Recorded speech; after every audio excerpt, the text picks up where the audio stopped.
Assalamualaikum warahmatullahi wabarakatuh.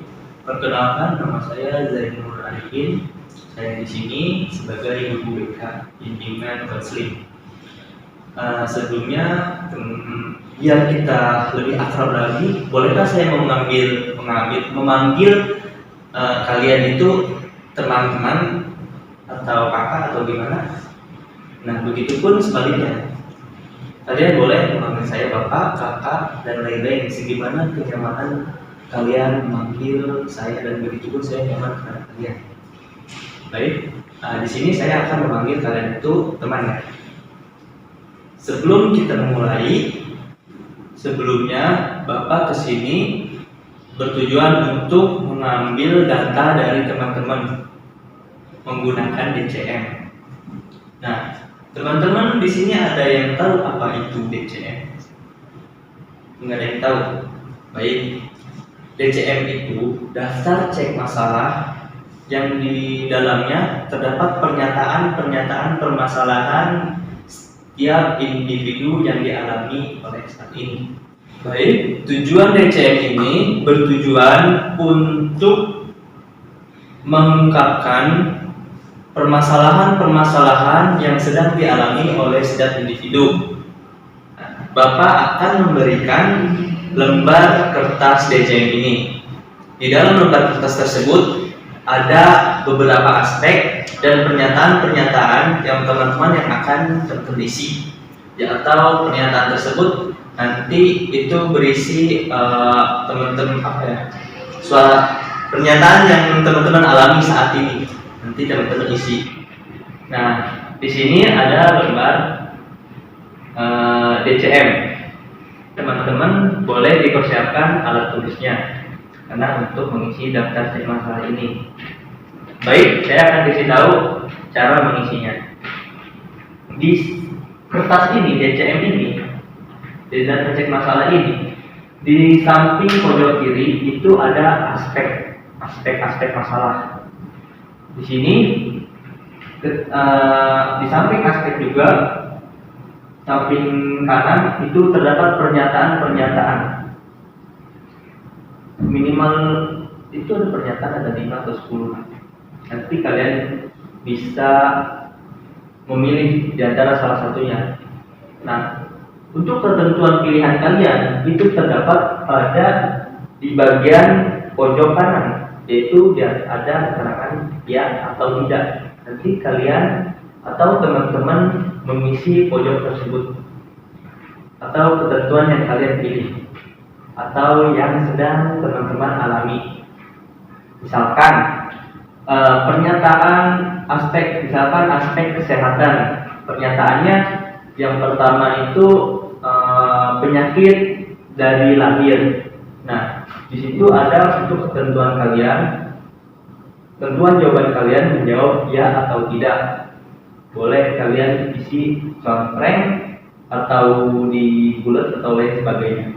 Itu segi yang membuat kalian nyaman aja, apa-apa. Udah. Baik, teman-teman, ini daftar cek masalahnya. Nanti teman-teman mengisi daftar cek masalahnya. Ya, mengisi dari awal, mulai dari nama teman-teman dan kelas. Nah, jadi daftar cek masalah ini di dalamnya berisi tentang aspek-aspek masalah dan pernyataan-pernyataan. Dan untuk memastikan pernyataan yang sedang teman-teman alami, ada di sebelah pojok kanannya itu keterangan ya atau tidak. Contohnya begini.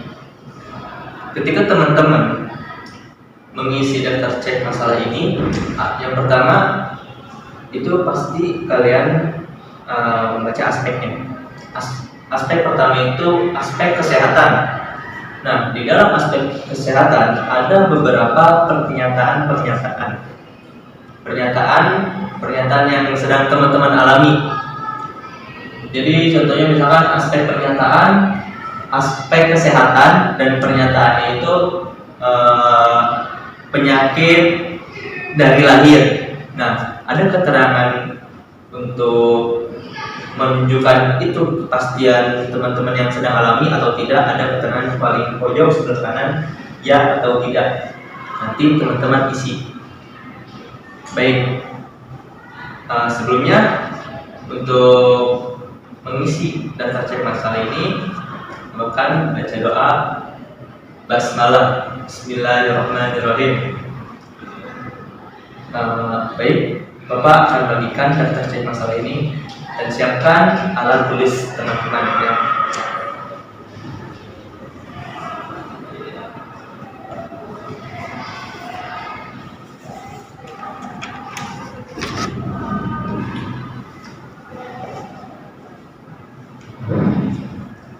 Jika ada kesulitan dalam mengisi DCM ini, teman-teman boleh bertanya kepada Bapak. Nanti Bapak akan jelaskan. Nah, terima kasih kepada teman-teman yang sudah mengisi daftar cek masalah ini. Nah, nanti daftar cek masalah ini akan Bapak kelola dan akan diumumkan ketika nanti pertemuan selanjutnya. Dan teman-teman tidak usah khawatir karena permasalahan yang teman-teman alami saat ini atau yang tadi teman-teman isi ini akan Bapak rahasiakan. Dicukupkan untuk pertemuan hari ini. Mungkin kita akan bertemu lagi di pertemuan selanjutnya. Baik, terima kasih pada teman-teman yang sudah berpartisipasi mengisi DCM ini. Saya akhiri untuk pertemuan hari ini. Apabila ada kekurangan dari saya mohon maaf. Dan kita akan bertemu lagi di pertemuan selanjutnya. Saya undur diri. Assalamualaikum warahmatullahi wabarakatuh. Assalamualaikum warahmatullahi wabarakatuh. Kembali lagi bersama Bapak. Di sini saya akan menjelaskan hasil data analisis per aspek masalah pada DCM yang teman-teman isi pada minggu yang lalu, yang pertamanya. Nah, dari sini ada 10 aspek yang bermasalah. Yang pertama adalah aspek kesehatan. Di sini persentasenya 28%, perbandingan C keterangan cukup bermasalah. Sebenarnya di sini tuh ada rumus-rumus yang menyatakan bahwa ini akan rumus yang akan menghasilkan persentase yang ada di sini. Tapi untuk mempersingkat waktu, jadi tidak saya jelaskan pada pertemuan ini. Nah, yang kedua adalah aspek ekonomi, masalah ekonomi. Dan masalah ekonomi itu predikatnya 16% dan predikat B keterangan agak bermasalah. Nah, dan yang nomor 3 adalah aspek masalah rekreasi dan hobi. Di sini persentasenya 16, predikat B dan keterangan agak bermasalah. Dan yang keempat masalah muda-mudi, persentasenya 6%, predikat B dan keterangan agak bermasalah. Dan yang kelima masalah kehidupan sosial dan berorganisasi. Di sini persentasenya 18%, predikat B keterangan agak bermasalah. Nah, di sini ada aspek masalah agama dan moral. Persentasenya 64%, predikat E dan keterangan sangat bermasalah. Dan yang ketujuh itu aspek masalah kehidupan keluarga. Persentasenya 12, predikat B dan keterangan agak bermasalah. Dan yang nomor 8 ini ada aspek masalah masa depan, cita-cita dan jabatan dan pendidikan. Persentasenya 32%, predikat B dan keterangan agak bermasalah. Dan yang aspek yang ke-9 ini aspek masalah penyesuaian terhadap lingkungan. persentasenya 12%, predikat B, keterangan agak bermasalah. Dan yang terakhir ini masalah hubungan pribadi. Hubungan pribadi persentasenya 16, predikat B, dan keterangan agak bermasalah. Jadi kesimpulan hasil data cek masalah yang kemarin kita isi itu dari tabel di atas dapat disimpulkan bahwa aspek masalah yang tertinggi berada di aspek agama dan moral. Nah, jadi di sini ada grafik analisis data kelompok. Jadi persentase yang paling besar yang diperoleh oleh aspek agama dan moral. Kesimpulannya, dari grafik di atas dapat disimpulkan bahwa aspek masalah tertinggi berada pada aspek agama dan moral. Nah, dan persentasenya itu yaitu berjumlah 64%. Selanjutnya, Bapak membuat program nih dari hasil keseluruhan aspek yang ada di DCM. Nah, di sini ada bidang layanan. Layanan apa? Bidang agama. Tujuan layanan untuk agar klien menjadi pribadi yang lebih menyadari keagamaannya. Nah, di sini juga ada komponen layanan. Layanan dasar, strategi layanan bimbingan kelompok. Target itu kelas 12 IPS. Nah, di sini materi yang akan digunakan itu pengetahuan dasar tentang keagamaan. Terus metodenya menyampaikan materi dan tanya jawab. Untuk media, PowerPoint, laptop, proyektor, dan TK, lain-lain. Yang kedua adalah program pribadi. Yang kedua adalah bidang layanan pribadi. Nah, di sini ada tujuan layanannya, klien bisa menyesuaikan pentingnya belajar dan hobi yang bermanfaat. Komponen layanan dasar, strategi layanan, bimbingan dan kelompok. Dan untuk kelas 12 IPS, materi jadikan belajar sebagai hobi. Terus metodenya penyampaian materi dan tanya jawab seperti yang sebelumnya. Dan media, PowerPoint, laptop, dan lain-lain. Yang ketiga adalah bidang layanan pribadi. Terus tujuan layanan klien bisa menjadi keseimbangan kesehatan tubuh. Klien bisa menjaga keseimbangan kesehatan tubuh. Layanan yang akan digunakan layanan informasi dan strategi layanan itu bimbingan kelompok. Targetnya kelas 12 IPS. Materinya pentingnya menjaga kesehatan dan semangat untuk sehat. Terus metodenya penyampaian materi dan tanya jawab. Dan media, PowerPoint, laptop, dan proyektor ATK. Selanjutnya program yang itu layanan pribadi. Nah, di sini bertujuan untuk klien dapat mengetahui batasan-batasan dalam hubungan. Hubungan apa? Yang pasti antara sesama lawan jenis.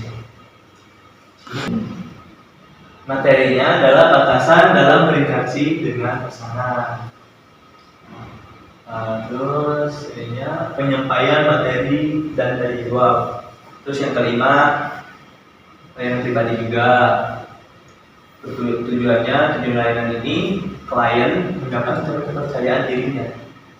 Terus menggunakan layanan dasar, bimbingan kelompok, target kelas 12 IPS, dan materinya itu mengembangkan penilaian positif terhadap diri sendiri. Ininya penyampaian materi dan tanya jawab. Selanjutnya, keenam layanan sosial. Bertujuan agar klien dapat menumbuhkan semangat dalam bersosialisasi. Layanan di sini ada layanan responsif yang layanan pertama konseling individual, target kelas 12 IPS. Materinya pentingnya bersosialisasi antar sesama. Terus penyampaian materi dan menjawab. Yang terakhir adalah karir. Tujuannya agar klien dapat memahami pentingnya karir untuk masa depan. Karir kita nih masa depan kayak gimana? Maksudnya masa depan kita karirnya akan bagaimana? Apakah karir kita baik? Apakah tidak? Nah itu pentingnya karir untuk masa depan. Memahami. Dan layanannya layanan dasar, bimbingan kelompok, target kelas 12 IPS. Dan materi yang menggunakan adalah perencanaan karir yang baik akan mendorong semangat kerja. Terus penyampaian materi dan tanya jawab.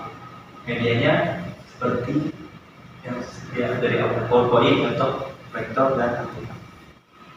Baik, cukup sekian yang Bapak sampaikan dari hasil DCM, analisis DCM dan begitupun program. Bapak harap semoga kita dapat melaksanakan programnya dengan lancar dan tidak ada kendala. Mungkin cukup sekian pertemuan kali ini. Apabila banyak kekurangan, Bapak mohon maaf. Wassalamualaikum warahmatullahi wabarakatuh.